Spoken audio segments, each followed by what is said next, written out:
But regardless, we are here. We can see the players sitting down, getting ready to play. Pedro on the left with Azir. Prismaticismism on the right with the Annie.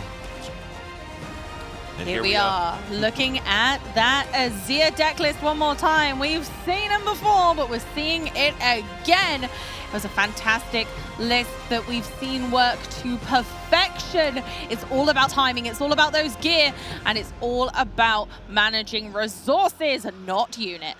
No, I think we've certainly had enough time for production to make that sand counter at this point, right? Yeah, come on, guys. I know, it's not a real thing. Anyway, we've got Prismat's Annie deck here. We see the Rek'Sai, we see the Rengar. I mean, cards that we haven't necessarily seen. We certainly have not seen in the limelight, but they work so well with Annie being such a hyper-aggressive deck, and Rengar working particularly good with Annie because you can effectively play it for 1 energy and 1 power if you're able to use that extra energy on your turn and ready those runes with Annie. So very, very strong deck. Looks reminiscent, of course, of the mid-range Draven, but with a lot of additional and different tools that people are just not ready for because it's Annie. Bringing the unexpected can be such a powerful utilization in this game, and we're absolutely seeing that right now.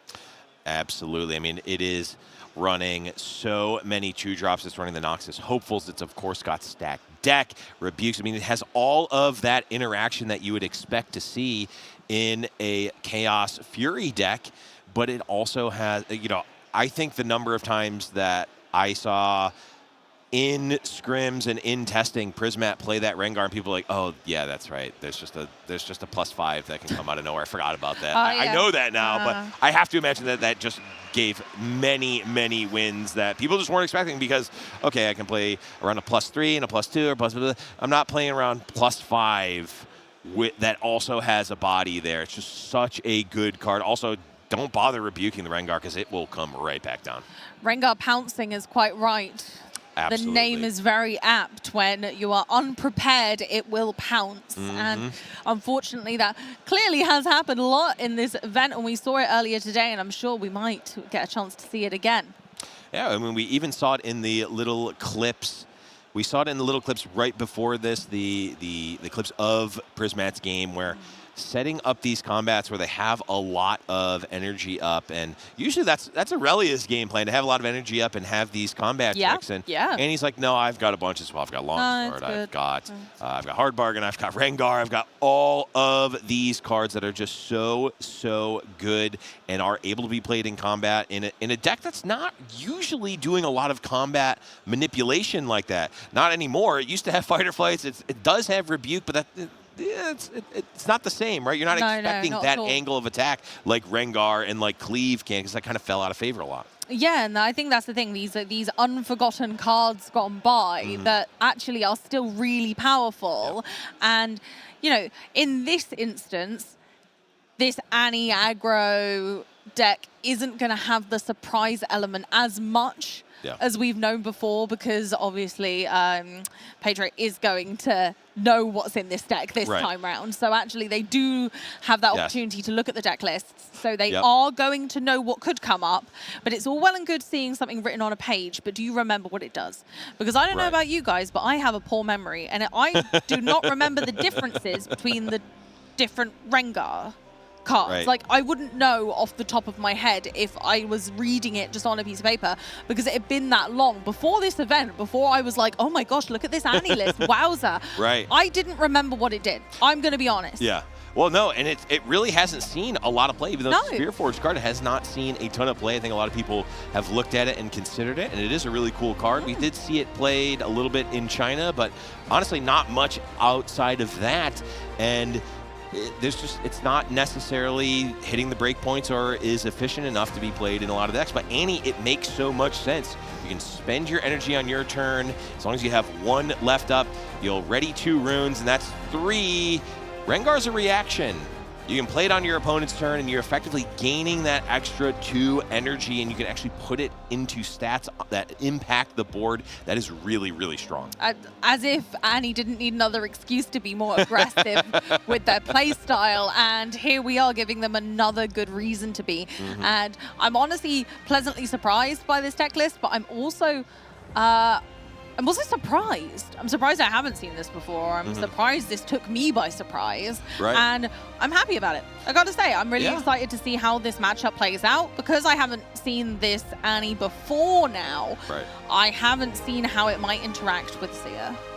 Yeah. Is it aggressive enough to deal with that many units? Because although we have lots of aggression, we have lots of ways to defeat, we're equally going up against a potentially lot of Sand Soldiers, which have adaptable stats. Right. Yeah, and certainly this is a matchup that if I didn't know Prismat personally and didn't know just how extensive their testing can be, I would say probably both of these players have not played against their respective matchups very much. However, I do know Prismat, and I do know how extensive their testing is. I would almost guarantee that they have reps into Azir. Now, was it a player of Pedro's caliber playing Azir? Was it their build? I mean, almost impossible to say. So they do get to see the list, like you said. It's one thing seeing it on a piece of paper. It's another thing seeing it in the hands of a top 4 level competitor.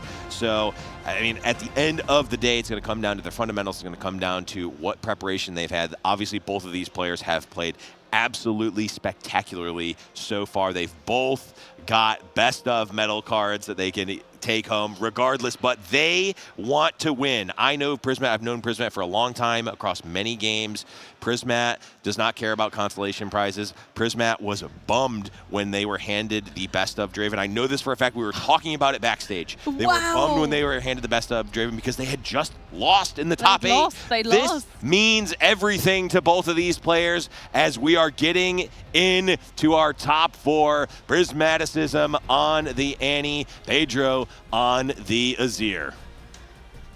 They're just having a last little look at those lists. An important time for both of them. Trying to remember what counts are in each other's decks so that they can play around them. And this is another skill in and of itself that we don't get a lot of time to practice quite often. Yeah, absolutely. It is, you don't really have to prep open deck list a lot because unless you're top 8ing in RQ or above, you're probably not playing open deck list. However, it is a very important thing to do when you are at that point. But we're jumping on into game number 1. Hall of Legends on the side of Pedro, the Seat of Power over for Annie. Now, we saw Seat of Power actually on the side of both players, so this is one that is certainly going to benefit Pedro as well. Let's see if we get set up in the way that we want. Going for those mulligans, incredibly important to mulligan if you don't have the ideal start. We can mulligan up to 2 cards. And yep, well, Azir doing what Azir does best. We've made a gear and a Sand Soldier on your first turn. I say that's pretty good. Yep, that's the way you want to do it for sure. Get those Sand Soldiers ready to roll. And of course, being able to get that initial tempo going, get that might on the board, get those battlefields conquered where you need, especially with the Seat of Power, because if you're able to start conquering faster, you're going to be able to draw those extra cards. This is this has certainly been a reveal party for Seat of Power. I don't know if I saw the card played very much at all before this event, but with the opening up of battlefields, we've seen such a diversity. And honestly, I'm all for it. I don't know about you, but I'm so pleased that we've been able to see diversity in the battlefields that everyone's choosing. And obviously, there are a lot more out there than I think a lot of people give them credit for. There's a lot that kind of, they have this reputation for being good and or bad, but actually, I think that a lot more have kind of potential, more potential than we think. Yeah, absolutely. And there's certainly ones that, and I think we're still, as a community, really figuring out the formula for how to utilize battlefields best. There's a lot that are definitely more playable than we think, but it's also, how are we actually choosing to use these battlefields? Do we have one that we always lead on? Do we have one that we use when we go first? Do we have one that we use when we go second? That was sort of my basic playbook for how I started to understand choosing battlefields. But I think that it even goes matchup to matchup. Like, this is my lead against this deck. This is my going first if X, Y, Z has happened. So I think there is a lot. There's a absolutely massive amount that can go into battlefield choice, and really we're just beginning to scratch the surface of it. Absolutely, you're absolutely correct. That is the be-all and end-all, really, is that battlefields are strong, but are they going to benefit our opponent too much? In this instance, both battlefields are good for both players, so I'd say that's pretty even. Our stack deck choice has been made, and we've been able to once again cherry pick a Noxus Hopeful, and we get that nice Legion effect, so it only costs 2. Yeah, one of the best starts that you can have as Annie, that stack deck, as a 1-cost card. Of course, that Noxus Hopeful being the most amount of might that you can get for 2 energy for the most part, at least out of a single card right now. So you really want to have that to be able to contest what Azir is going to be doing here. We got another gear. We got another Sand Soldier. Azir doing what Azir does best. And now we're going to be looking at whether it's worthwhile dipping our toe into the Hall of Legends, which it is. You can actually, when you conquer there, you can pay 1 to ready the legend, and then you can jump back out if you want to be safe. Which I really like that effect for Pedro here, so it feels pretty strong. Yeah, if you're able to actually have the energy for it, you can make 2 Sand Soldiers on a turn if you've played a gear there, but obviously did not have the energy to do it in this case. But now Prismat going to see, are they going to go for that open battlefield, or are they going to try to contest? Nope, just going to take the Seat of Power there, go for that first point, and take it from there. Gotta try and keep toe in toe. The pressure is on. Kai'Sa's coming in. Is she accelerated?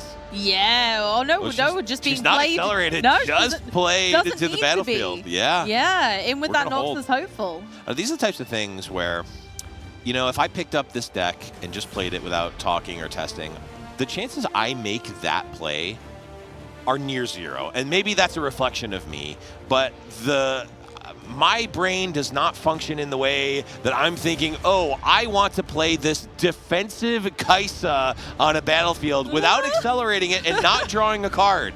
That is just practice and knowing the matchup, knowing the deck at such a level, and that's what Prismaticism's doing here. Prismaticism has been through every single scenario, and you can tell this is top level play. They know exactly what they're doing. They know exactly what they're doing into Pedro's deck, and they're making this big defensive wall on this one battlefield for hopefully some consistent hold points. Absolutely, looking to take it down here, wanting to protect that Seat of Power. You know, you don't want Azir to be drawing a bunch of cards. That is really not a place you want to be in. Whoa! Oh, the aggressive hold Annie deck. Is this the world that we're living in right now? It looks like it might just be, as the Ferris Forerunner comes down and is really defending that Seat of Power, or at least allowing the Kai'Sa to potentially back out here. 14 currently on that Seat of Power. They want that seat. That's their seat. This is where I'm sitting. No one else will take it from me. My first Forerunner, Kai'Sa, and Noxus Hopeful say so. And for at least now, everyone is staying in there, making sure that we're building that right up. No Sand Soldiers are going to be able to touch that in a while. Yep, and Prismat really just deciding whether or not they want to move the Kai'Sa. They say, no, we're going to ready the 2 runes there and pass it back over to Pedro, who is got a nice little Sand Soldier army down there. 3 equipment in play, a lot of energy as well, and 3 points to boot. And here we go. We're starting the fray. First Sand Soldier goes to challenge that Seat of Power. going to just trade with the Kaiser. Obviously, the BF sword goes back into base. We get to keep that around. And that's the nice thing about these Sand Soldiers is that they're expendable. You can just throw them into a situation to allow yourself to soften up the aggression from your opponent. Absolutely. You're able to, you know, especially when you can cascade these equipment, that really gets to be a strong play. And there we go, Desert's Call. That's not one, but two more Sand Soldiers coming in with Blade Master if you so choose. Ring, ring, who's there? Desert's calling. And Prismat is trying to put them on hold, but unfortunately not something that they're able to do. Just allowing those Sand Soldiers to come into play in the back line and pick up a piece of equipment if they so desire. And adding another one into Hall of Legends. Just adding extras in there. Kind of feels like they've both gone, no, I want this one, I want this one. They're sharing right now, which isn't really what we do in Riftbound. We don't share the battlefield. So at some point, we're going to have to start making some aggressive plays. Who will be the aggressor? You naturally would think Annie. So we have hidden a card there for Pedro. Yeah, this is the really funny thing that can happen when in high level where, you know, both players are trying to jockey for position. They're trying to not overcommit, and the game really slows down for both players where, oh, I don't really want to conquer. I'm giving my opponent enough credit here to not to have an answer. So I'm just gonna set up here. I'm gonna hold. Pedro says this is fine. I'm technically ahead on point tempo right now. If we just keep passing the turn, I'm gonna win before you are. So you need to do something first. Exactly. You're forcing your opponent's hand. You've got to at some point. There has to be more than this. You can't just carry on with this pace of us sharing these battlefields. But for now, we're going to continue building that wall. Kaiser's in base and booting it back over to Pedro. Yeah, absolutely. I think both players really just, okay, how much might can I get into play without spending any power? How many resources can I develop to have at my disposal when the ultimate turn happens that we need to make that first move? It's going to be an explosive showdown. It's going to be a crazy, it's almost certainly going to be an absolutely crazy turn when that happens because, you know, both players, I think, see the writing on the wall. We're going to keep passing. No player sees a good opportunity necessarily. Maybe I speak too soon. A Sand Soldier is going in. That is an on guard as well. Okay. To try to get some material off of the board of Prismat. Is this just an attempt at softening up that battlefield again, or are we going all the way? That's what Prismaticism is going to be thinking about in whether they try any tricks to keep all of their units around, or whether they just kind of let the Azir just soften this up a little bit with the Sand Soldier. But it looks like we're considering jumping back at that Defy. Is it worth the resources? That begs the question. Yeah, it's really, what is your end game plan here? What are you trying to do here? We do see a flash on the side of Prismat. They may want to get their non-Forerunner units out of harm's way, trade the first half of Forerunner for a Sand Soldier, get the two mechs, go from there. Or, you know, they may just say, okay, let this happen. You know, let Pedro take out a couple of these units and then see what happens from there. But it looks like we may be committing a card here. We're 7 to 12 power currently on Seat of Power. The pressure is intense. Yeah, the might trackers are amazing, but only if you look at the right one. I was looking at the Hall of Legends, so actually, yes, this flash potentially could just be getting two units out and just throwing away, not even killing a Sand Soldier, which is going to cause a conquer point up to 5, which is going to draw a card from the Seat of Power. So these are all things that are being considered right now by Prismat, and the implications of any one of these plays needs to be thought of. That's the problem. The damage is too much, so actually it does then become a problem. So we are going to go for the flash. Seeing if Pedro has an answer or whether, yeah, we're going to bring the Noxus Hopeful. Okay, looks like chose to flash just the Hopeful. We're going to on guard again just to take out both, but we will get the 2 mech tokens. Yep. And Pedro goes up to 5 points from the Conquer.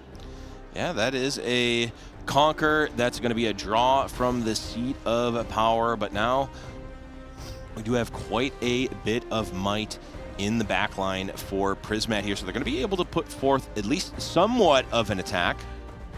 We'll see what they're able to do. Pedro managing to poke through all of those huge units just using a single Sand Soldier is incredibly impressive. Going for another Desert's Call here. We've got so many guys on that speed dial. Just getting another couple of Sand Soldiers in on this. 1 in base and 1 there at the Seat of Power. Doesn't really want to allow Prismaticism to take that back with ease. So at least going to present a bit of a tussle by allowing some Sand Soldiers to remain on there. Currently at what, 3, 6, is at 9 power on there at the moment. We're moving a gear across, going to bump that up even more, trying to keep it kind of level on both of the battlefields here, which begs the question kind of which one does Prismaticism start to try to buckle first?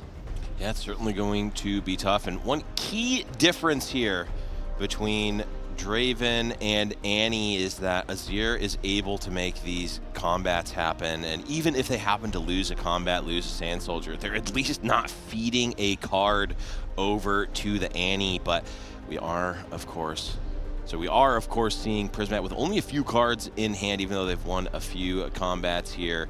Going to have to try to make something happen, as there is a lot of might on the side of the Azir. Not only is there a lot of might, there's gear, physical units.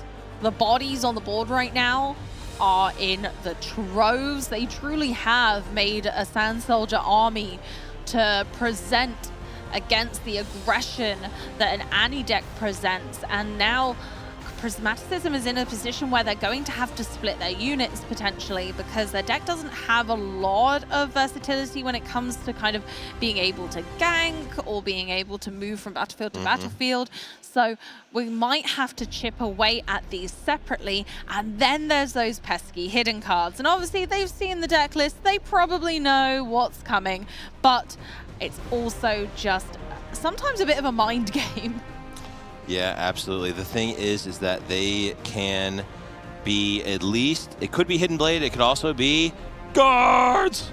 This is also a hidden card, and yes, again, does have the exclamation mark in the text, so I am legally obliged to yell it like that. It's just It's the rules. true. We checked while we were backstage. Yeah, so, we checked with the legal team, and they said the police were on their way if I didn't scream it. So sorry, folks. Has to happen.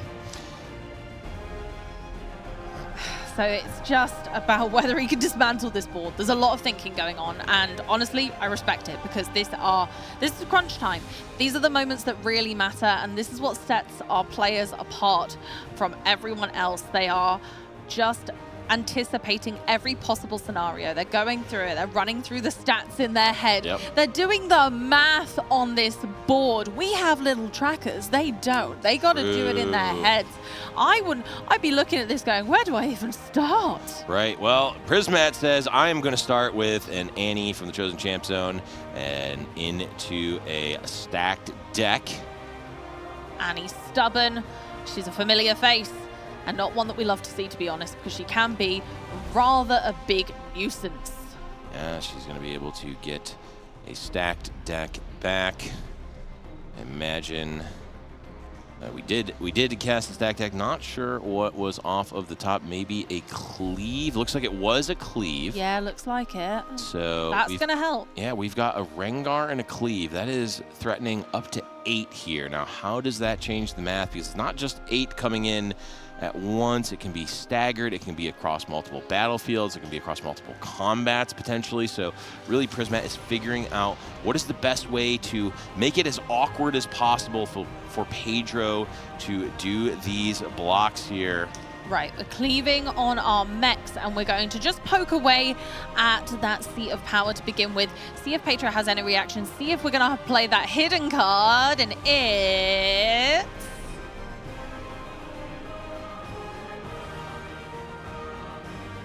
Okay, it's Hidden Blade on their own unit here. Ooh, okay. We saw that before. We've seen it in combat before. We've seen it again. It's a great utilization of being able to take out your own unit so you can draw some cards, and that's just going to help in these combat situations. Prismaticism has managed to just take that board down a tick by poking in with the mechs, and Pedro was like, yeah, that's kind of what I wanted actually. I want to draw some more cards and further my advancement of this game that way instead. And now Prismaticism is having a little poke there at Hall of Legends, which I imagine is going to have a bit more pushback. Yeah, it might, but also Pedro can just say okay at this point. Prismat is not threatening to win. If they can cause some favorable trades, I think Pedro might just be fine with it, even if they, you know, are able to use a hidden card. Yeah, Pedro says just that, says, yeah, let's just let this happen. Now, Kaiser, you can go on in next. Everyone's forming an orderly line to go and have a look in the Hall of Legends. Yep. And there it is. Guards! And there they are. Here they come. We're going to, Weapons Master, equip. Yes. BF Sword. Indeed. As well.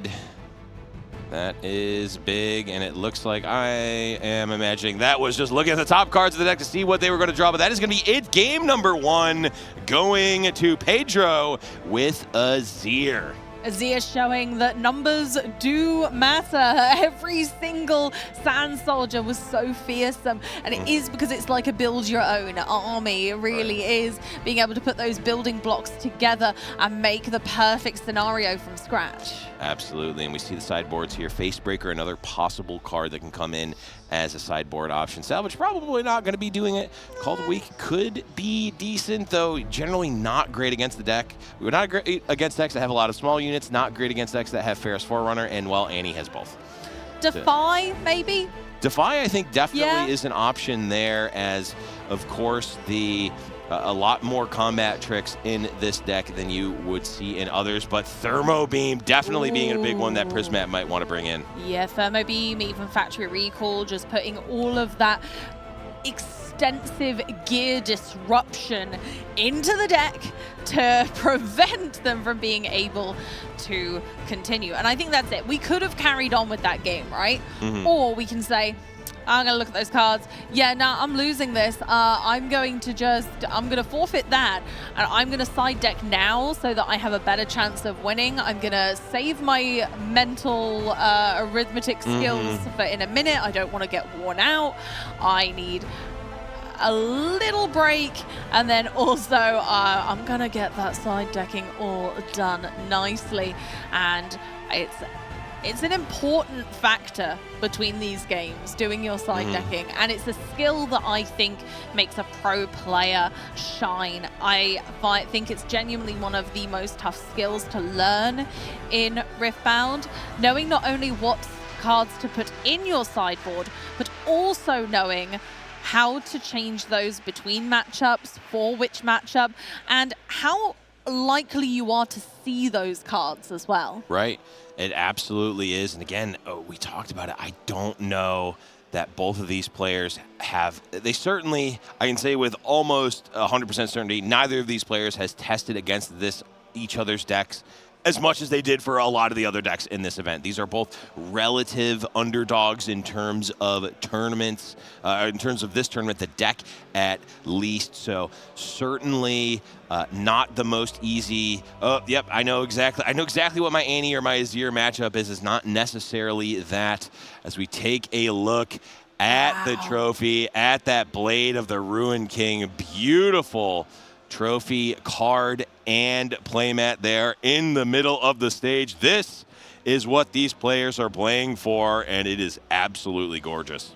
I love the way they present that card as well. It's not just giving you a little card in a sleeve. It's no, this is the champion card. Yeah. That is a prestigious trophy in and of itself. Right. It's just the one thing I found with that card is that it's really hard to shuffle into your deck. It is in the case, and I'm definitely not taking it out. So no, I don't know what do I have to like call it judge or something, or you know what? I'll figure that out when I win a regional qualifier. I'll figure out what to do with the trophy case and the card I definitely want to play in my deck. Definitely, yes. You'll have to figure that one out on the fly. But for now, our competitors are both just inches away from that trophy and those prizes, but still in the fray of trying to earn them for themselves as our crowd out there. I see some familiar faces, and we are all so excited to be here. We've got the bustling in the hall already. Everyone is genuinely buzzed right now and excited to see who's going to take the crown. We're in top 4 right now at the regional qualifier in Lille. Yep, absolutely. As the players are finishing up sideboarding here, finalizing those sideboards. You know, I think even if you had a game plan into Azir as Prismat, and even if you had a game plan into Annie as Pedro, I don't necessarily know that those notes that you had from before this tournament apply to this very game. That's because I think both of these players are such high level that you really can't necessarily say that, oh, this is how I thought this matchup was going to play out, where both players sort of turn into the pseudo-control hold deck and I'm just building up resources into one big attack. I don't know if that's how the matchup is drawn out. It happened in that game, and I imagine that both players were on the same wavelength for how that played out, but that may actually be changing what they are trying to do going into this next game. I imagine both players were kind of making mental notes throughout that game to think about how the next one's going to go based on their opponent's playstyle. Because even if I'm prepared, let's say I'm playing Azir and I'm like, oh, I know my Annie matchup. Well, do I know my Annie matchup when it's Annie aggro with Rengar, with Rek'Sai, with, you know, extra flash and cleaves? Like, do I know it? No, I don't, because that isn't maybe something that I've prepared for this exact deck list, but also an incredible player playing that deck list, and also someone who can remember how I played in game 1, adapt and play in game 2. And that's why we've seen a lot of these games go to a third game, is because people learn, adapt, and then bring that into another match. And that's exactly how these guys grow, is that they learn from every single showdown. Yeah, and I certainly only have the Downwell Annie matchup sideboard notes ready, so I'd be completely out of sorts here. I practiced against the wrong Annie. I practiced against the meme deck instead of the real deck, but no, certainly, even if you're, of course, testing against the, you know, quote-unquote default Annie, I don't even know what you would consider that. I mean, at this point, you would consider it what Prismat is playing right now, but that's because of this event. Not necessarily going into this event was everyone on a list like this. So certainly new ground, certainly really a fun place to be in the world of Riftbound in this whole new set 2.5 meta. It's a wonderful place to be. I'm enjoying my time here. I hope you are too. Our Annie and Azir matchup. We had Hall of Legends and Seat of Power for game 1. I'm curious of which battlefield each player will pick next. I don't think they have any, no, they don't have any overlapping, so we're not going to see the same ones come out. But I'm not seeing any kind of, I don't think any of the battlefields for either of them feel bad for either of them.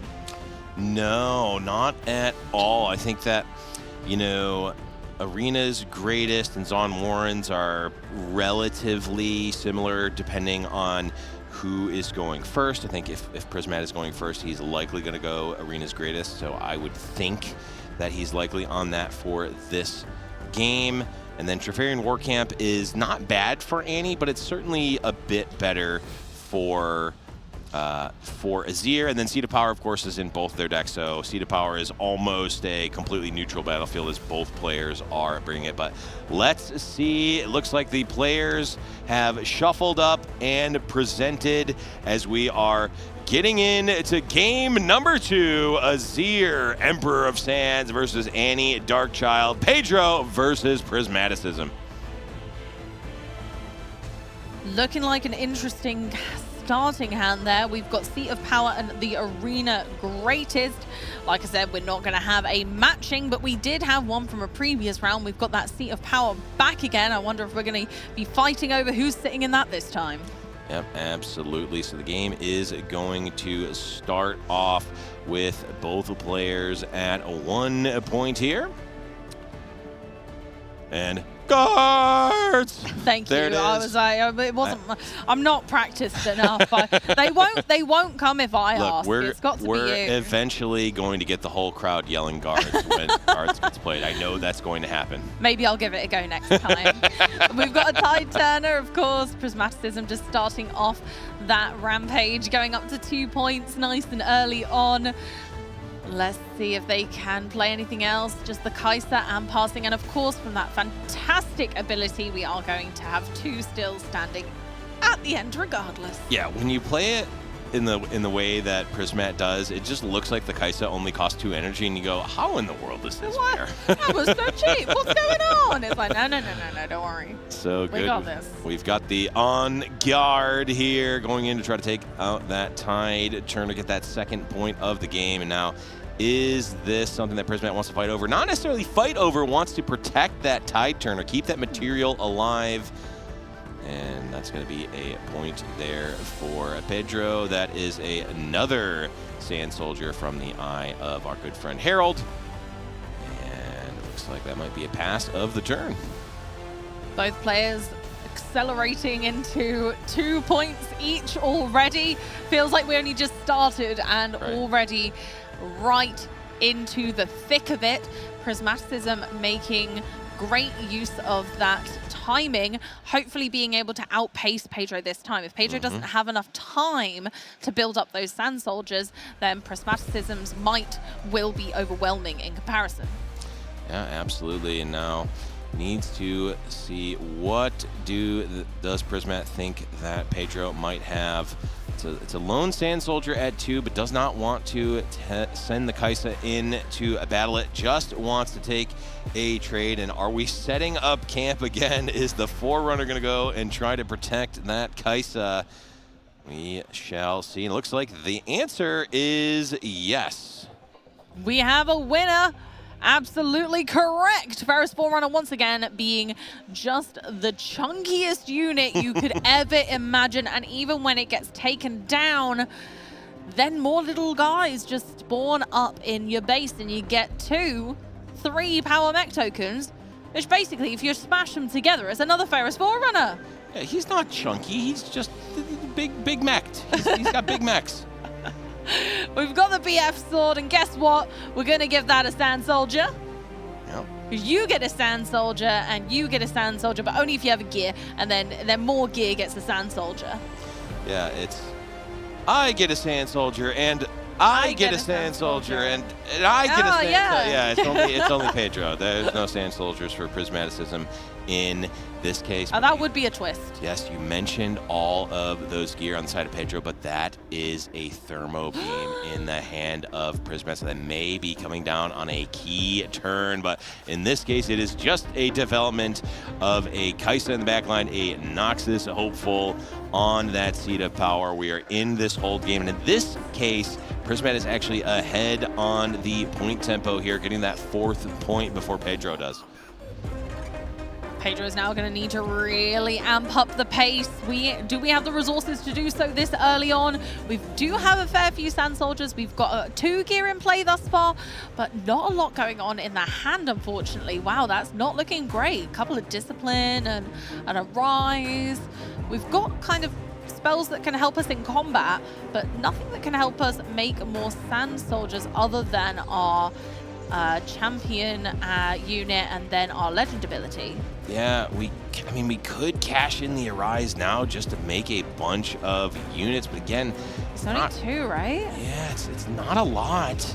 It's not super great right now. I mean, this is a common issue with the Azir deck, is the other half of deck problem, where it really wants to draw a pretty even mix of spells and equipment, but if you draw all of one or the other, it really does start to hurt, and it looks like that is a little bit what Pedro has run into in this case, but is still able to develop the Azir and pass the turn. Still a very respectable turn. Lots of units going on there. We managed to get Recruit. We got Azir. We have still control of our battlefield. So not going bad, but there's a lot of might going on Prismat's board right now, and it's going to start getting a little fishy when we jump into combat. Yeah, and I'm wondering if this is the turn that we fire off a thermo beam to try to get rid of those equipment. I think you can have a pretty good read that there aren't more equipment in hand. Almost certainly any one that they would have had would have been played last turn with a Sand Soldier as well. It seems quite unlikely that they would have opted not to play that and instead play the Azir.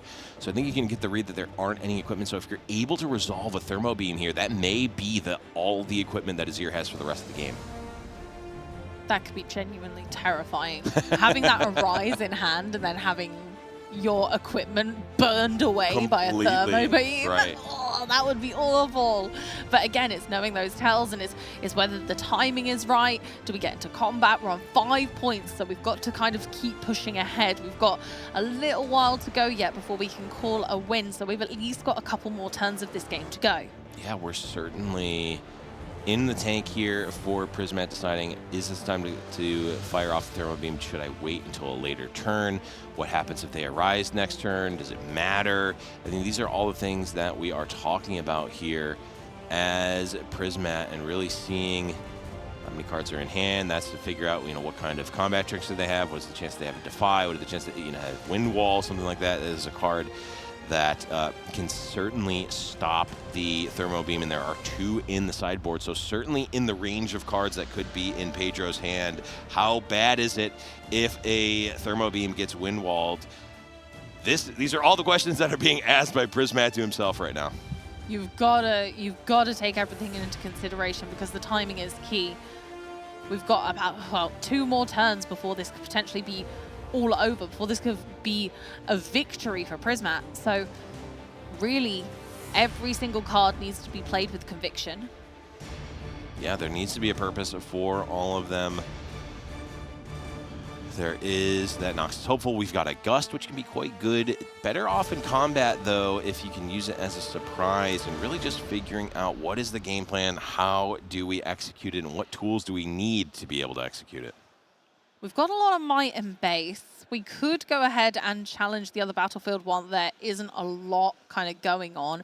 We could potentially start to pick units apart and then go for Thermo Beam when we kind of just have already dismantled. Maybe Pedro won't worry about Sand Soldiers being taken out before Thermo Beam. So if you take out some Sand Soldiers, Pedro might not react and just be like, yeah, okay, I'll save my resources. They can go because I can Arise them. Right.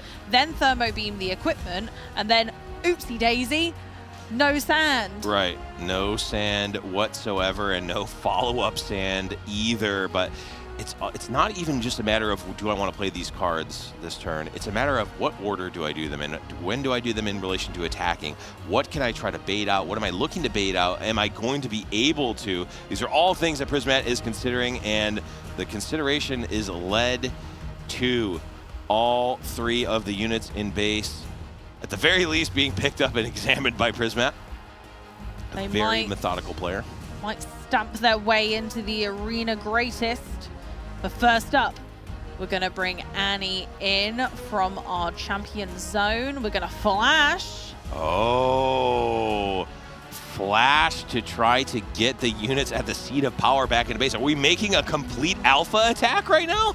It might be, honestly. We might be trying to bring them back and just overwhelm, take down as many units as possible and keep Pedro on the back foot. The way that Pedro won last game was just being overwhelming with the amount of units. And I guess if we can limit that, then how's he going to string together a similar win?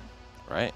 This is another one of those plays where, like, the chances that I make the line that Prismat made here, it's got to be close to 0% that I'm making this play. So it's either genius or it is crazy, or it certainly could be both. And I think that we've got a little bit of all categories here with Prismat, and we're starting with the Ferris Forerunner coming in and wanting to trade off for some sand here.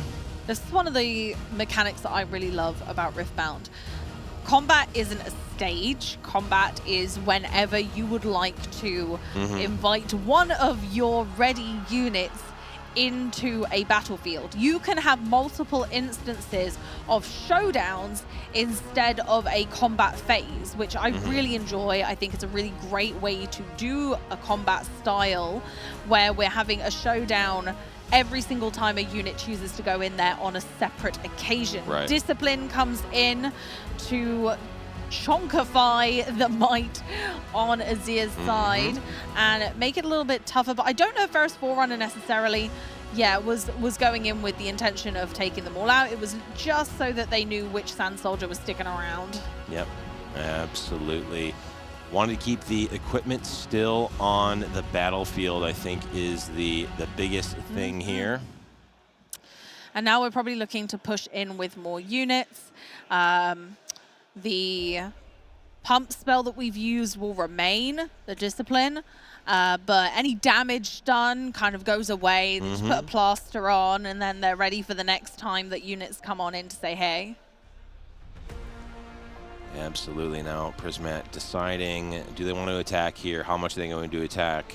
How many, on guards or disciplines are they willing to play around here?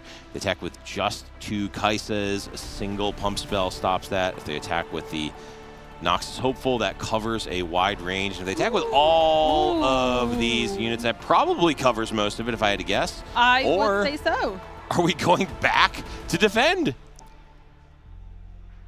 The choices are genuinely the most difficult that I have seen across our series so far this weekend here in Lille.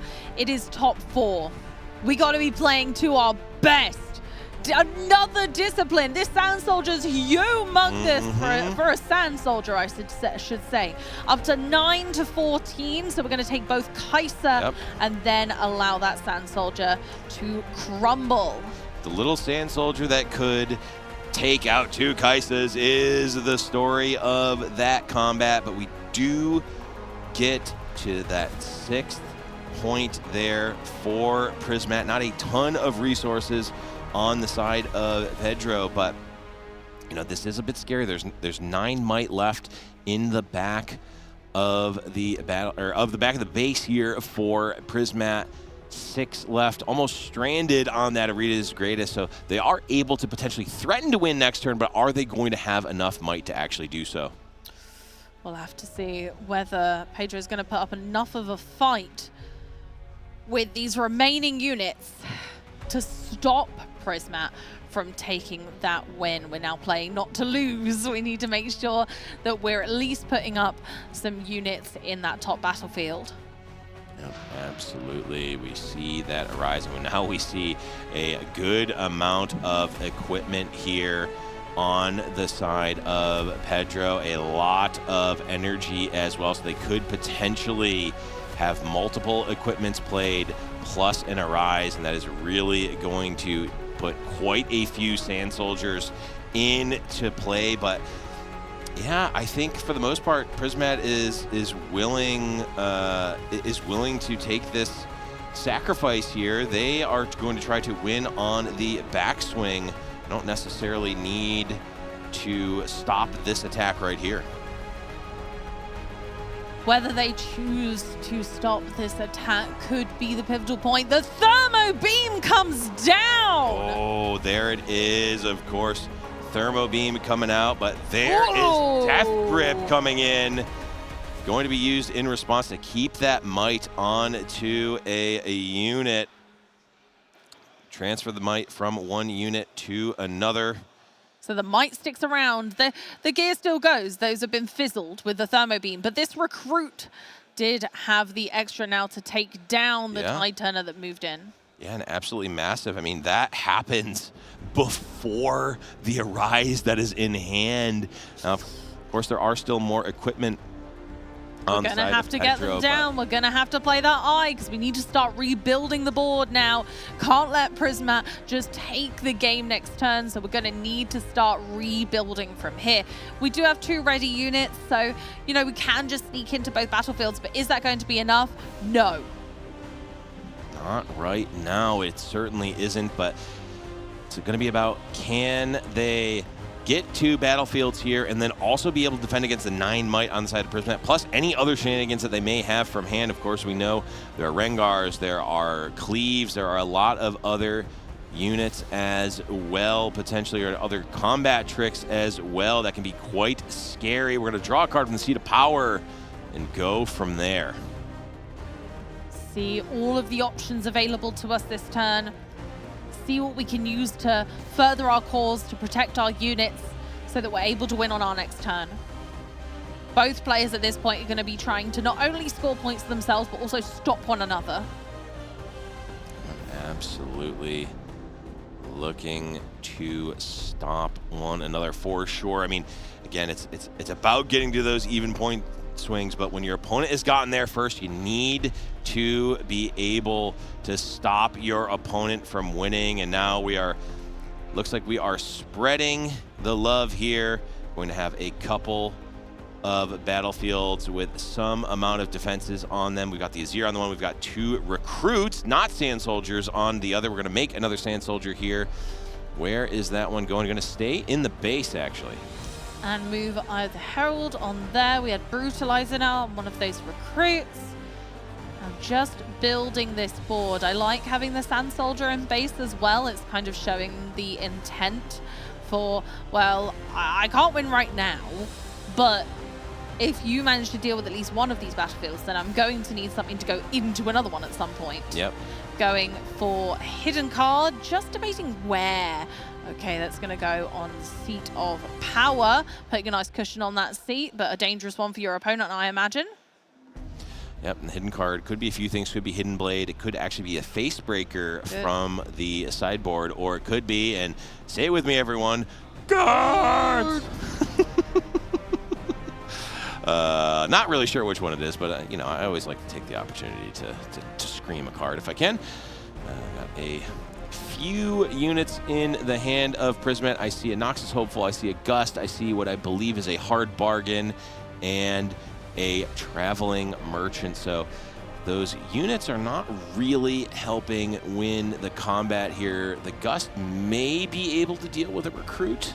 Maybe. And then the Hard Bargain is potentially doing something, but it's not necessarily that great against that much open energy on the side of Pedro. No, I think at this point when we're Prismat, we're thinking, gosh, I wish I could draw some more cards. Absolutely. 9 might spread across 3 units on the side of Prismat. Going to start with 2 mechs coming in, and that is Hidden Blade on one of the mechs. Now, it is a risky proposition to give Prismat 2 cards. You got to draw some cards! You got to draw cards. Ask and you shall receive. Which I guess one of the reasons you might want to go in there is for exactly that. It's like, well, if it is a Hidden Blade and they do choose mine, then I get some cards, and that's pretty good. Yeah, the problem is it costs you another mech to play that, unfortunately. Yeah, okay, yeah, we're absolutely gusting back the Recruit with the Brutalizer. Yep, makes sense. Get back there. Whoosh, whoosh, whoosh. Get out of here, please. And now it looks like Prismat is likely going to need to... Might be saying a bit of a nope to that. Yeah, it looks like another Death Grip. It's too big now. It is too big. It's going to have to be, it would have to be a Hard Bargain repeated here to stop it from happening. Oh, we're going for it. That's exactly what happened. Hard Bargain repeated is going to stop that from happening, which means the Gust will go through. It got big, it got smaller again. And the Gust was too strong put the fan up to the next level, crank it. Yep. The unfortunate thing for Prismat is that this is all done just to not lose. Yeah, that feels bad. Running really low on units right now, and we know who is better at making units fast. And their name begins with P and ends in O, not M. Yes, it is going to be a salvage actually cast just to draw the card. Did not draw anything there. So Annie conquers. We're going to fortify with the Noxus Hopeful and pass the turn and hope that this is enough to hold the line here for Prismat at 7 points. Pedro also at 7. They're going to have to hold here. It's going to have to be enough. Pedro in an absolutely pivotal moment here needs to make the right decision. And it's going to have to be soon. Pedro must take the arena greatest to get that final point for victory, to head forth from top 4 here at the regional qualifier in Lille. This is game 2. The pressure is on. Yep, here we go. We're going to start with an on guard that is going to put the Sand Soldier up to 3. We equip a Brutalizer. That's a big soldier. Yep, that will put it up to 6, which is not quite enough, but the 7th is there with the Soldier, and that is Prismat drawing the cards. The fist bump is extended, and we have an Azir going to the finals. Pedro has powerfully pummeled their way into the finals as we see an Azir topple our top 4. Wow. Again, Azir absolutely playing, Pedro playing Azir to the absolute maximum extent. I can say as someone who tried to make Azir work early on, I was not able to make it look like that. Every time I played the deck, I had no runes in play and no board after a while. I traded everything off and it ended up being inefficient, but we see every single bit of value extracted by Pedro, able to take it down there over a very strong player playing a very strong and innovative deck in Prismat with Annie. I'm honestly blown away by both of these players and the strategies they employed against each other's very tricky decks. But seeing the Azir go all the way in this tournament has been a delight. Yeah, it's been absolutely fantastic to see a deck that has certainly not been the top of the meta in Azir make it all the way to the finals. It's certainly not been a deck that has been on a lot of people's minds going into, or at least pre-bans for sure. I think that the loss of Fight or Flight has certainly changed a ton here, obviously for Azir, and it is paying off for Pedro in this event. Azir showing that you can build your own army and make it work so beautifully. And you're absolutely right. Sometimes it takes the right player, the right build, and not one of us trying to build our silly deck and be like, oh goodness, yeah, I've got all spells or I've got all units. Why is this not working? Well, I tell you why it's not working. We're not Pedro. Yeah, we are not playing it to the absolute maximum, but Pedro has done that, and we're going to be able to see more of that in a bit.